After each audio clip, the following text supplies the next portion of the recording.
Hi friends, आप सभी का स्वागत है हमारे अपने YouTube channel special field special study में।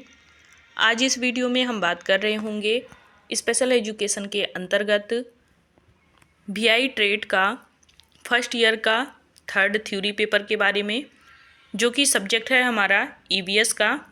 और इसी से रिलेटेड हम सभी लोग ऑब्जेक्टिव टाइप क्वेश्चंस कर रहे हैं। इसमें अभी तक हम लोगों ने 80 क्वेश्चंस कवर कर लिए हैं।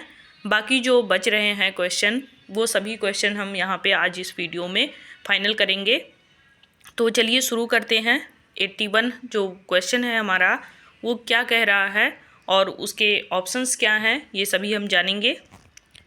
तो इसमें 81 हमारा जो क्वेश्चन है ये कह रहा है कि सीखने की प्रक्रिया के अंतिम परिणामों का न्याय करने के लिए किस मूल्यांकन तकनीक का उपयोग किया जाता है। तो इसमें जो ऑप्शन नंबर 1 है रचनात्मक मूल्यांकन, ऑप्शन नंबर 2 है निदानात्मक मूल्यांकन, ऑप्शन नंबर 3 है योगात्मक मूल्यांकन और लास्ट है हमारा सहकर्मी मूल्यांकन। तो इसमें से जो ऑप्शन नंबर आपका सी है यानी कि तीसरा, वो आपका सही हो जाएगा। योगात्मक मूल्यांकन जो है वो सीखने की प्रक्रिया में अंतिम परिणामों तक ये बना रहता है और इसी टेक्निक्स का उपयोग किया जाता है। नेक्स्ट क्वेश्चन है 82 कि रचनात्मक मूल्यांकन का मुख्य रूप से उपयोग किस लिए किया जाता है।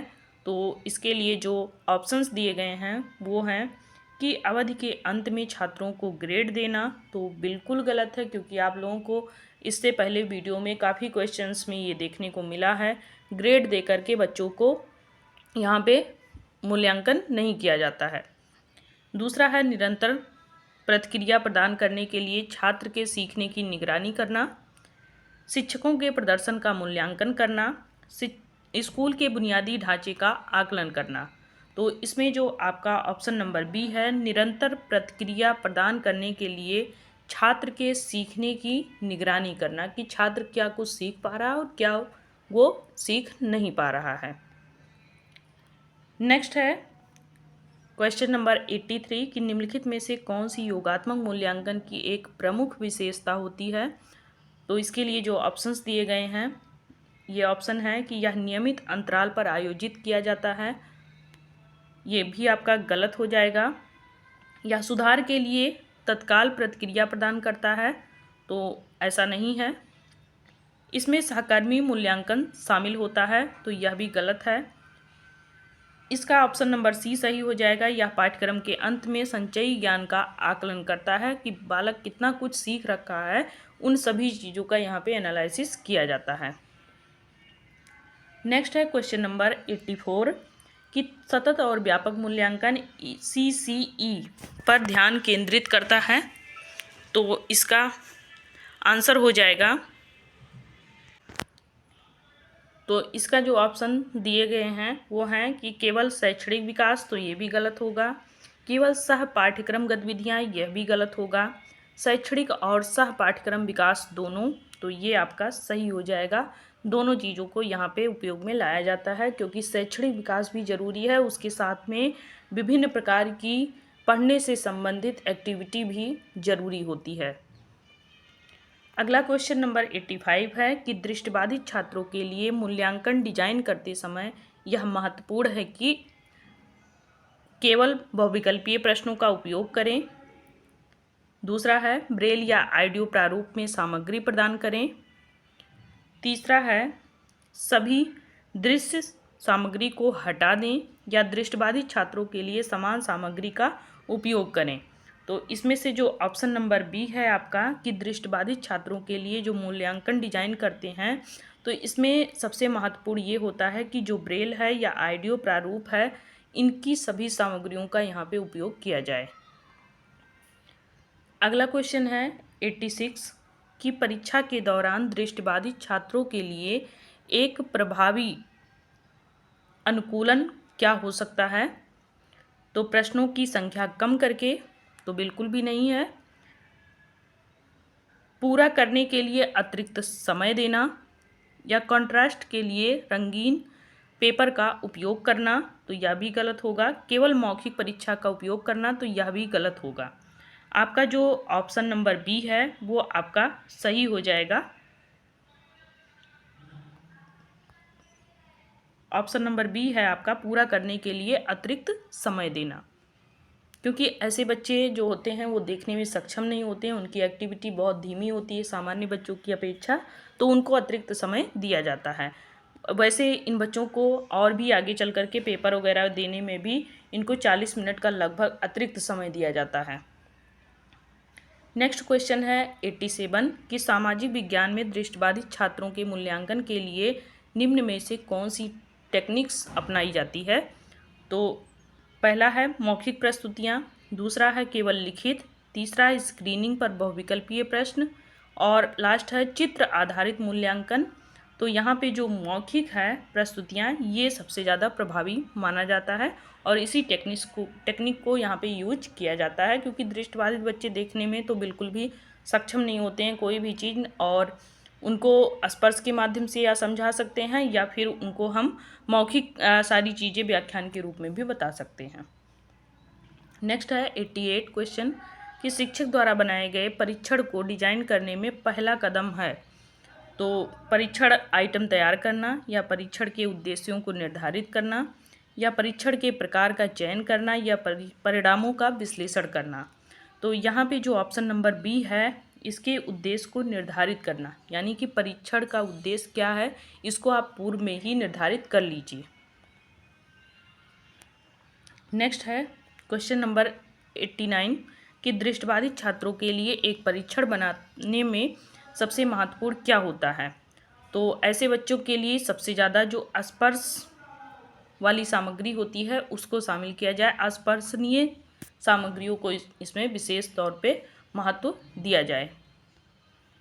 नेक्स्ट क्वेश्चन नंबर 90 है कि दृष्टिबाधित छात्रों के लिए ईबीएस में एक परीक्षण डिजाइन करते समय निम्नलिखित में से किस पर विचार किया जाना चाहिए।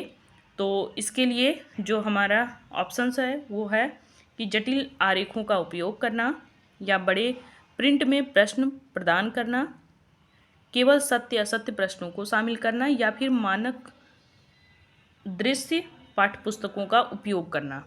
तो यहाँ पे जो बड़े प्रिंट वाले प्रश्न पत्र प्रदान किए जाते हैं ये सबसे ज़्यादा ज़रूरी होता है इन बच्चों के लिए, क्योंकि जो दृष्टिबाधित बच्चे होते हैं वो देखने में अक्षम होते हैं, वो ईबीएस में चाहे जो परीक्षण हो उसके लिए अगर वो थोड़ा सा बड़े प्रिंट का बुक होगा तो वो उनको देखने में थोड़ी सी समस्या कम होगी। यहाँ दृष्टिबाधित ना हो करके यहाँ पे कम देखने वाले बच्चे होना चाहिए था, ये शब्द ही गलत है आपका। नेक्स्ट है क्वेश्चन नंबर 91 कि दृष्टिबाधित छात्रों के लिए सामाजिक विज्ञान में एक अच्छे शिक्षक द्वारा बनाए गए परीक्षण में क्या शामिल होना चाहिए। तो दृश्य समय रेखाएं या ऐतिहासिक घटनाओं का ऑडियो रिकॉर्ड विवरण या रंग कोड वाले मानचित्र या फिर मानकीकृत परीक्षण प्रारूप। तो यहाँ पे जो ऑप्शन नंबर बी है ऐतिहासिक घटनाओं का ऑडियो विवरण ये आपका सही हो जाएगा। नेक्स्ट क्वेश्चन नंबर 92 है कि ईबीएस में दृष्टिबाधित छात्रों के लिए किस प्रकार का मूल्यांकन विशेष रूप से फायदेमंद हो सकता है।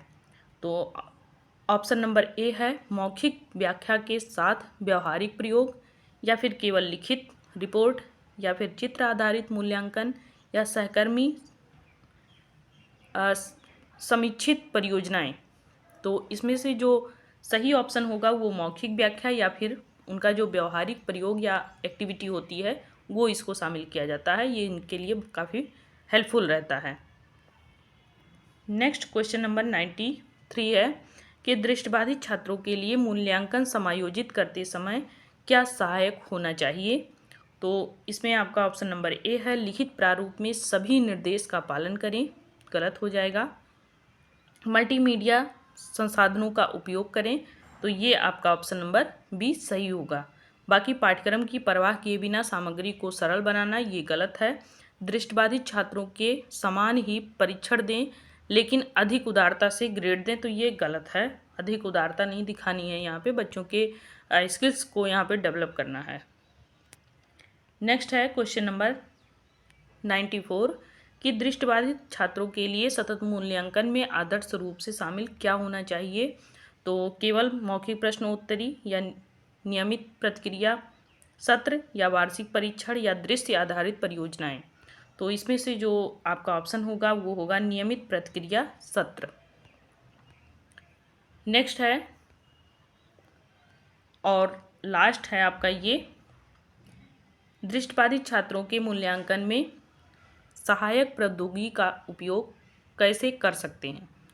तो प्रौद्योगिकी पर निर्भरता बनाए रखने, या फिर पहुंच और स्वतंत्रता को बढ़ावा देने, या पारंपरिक जो मूल्यांकन विधि है उसकी आवश्यकता को प्राथमिकता देकर के, या फिर उसको प्रतिस्थापित करके, या पूछे जाने वाले प्रश्नों के प्रकार को सीमित करके। तो इसमें से जो ऑप्शन नंबर आपका बी होगा वो सही होगा, पहुंच और स्वतंत्रता को बढ़ावा देना, क्योंकि ऐसे बच्चे जब स्वतंत्र रूप से कोई कार्य करते हैं तो उनमें उनके स्किल्स डेवलप होते हैं और उनकी पहुंच भी वहां तक बनती है। तो इस वीडियो में मात्र 15 क्वेश्चंस थे आप लोगों को जो दिए गए। 20-20 क्वेश्चन की सीरीज चली है, लगभग 100 क्वेश्चन सभी सब्जेक्ट से रिलेटेड कराए जा रहे हैं। आप लोगों को जल्द से जल्द चैनल से जुड़ करके अपने सभी सब्जेक्ट की तैयारी अच्छे से करनी है, ताकि आप लोगों का जो एग्ज़ाम हो वो अच्छे से जाए। तो इस वीडियो में आप लोगों को जहाँ कहीं भी समझ में नहीं आया होगा आप लोग ज़रूर पूछिएगा। आप लोगों के भी जो क्वेश्चंस होंगे उसको भी ज़रूर पूछिएगा, उसको भी बताने का प्रयास किया जाएगा। तो वीडियो अच्छी लगे तो लाइक करें, सब्सक्राइब करें, शेयर भी करें। आपको कितना हेल्प हो रहा है इस वीडियोज़ के माध्यम से आप ज़रूर बताएं। तो तब तक के लिए बाय बाय, टेक केयर।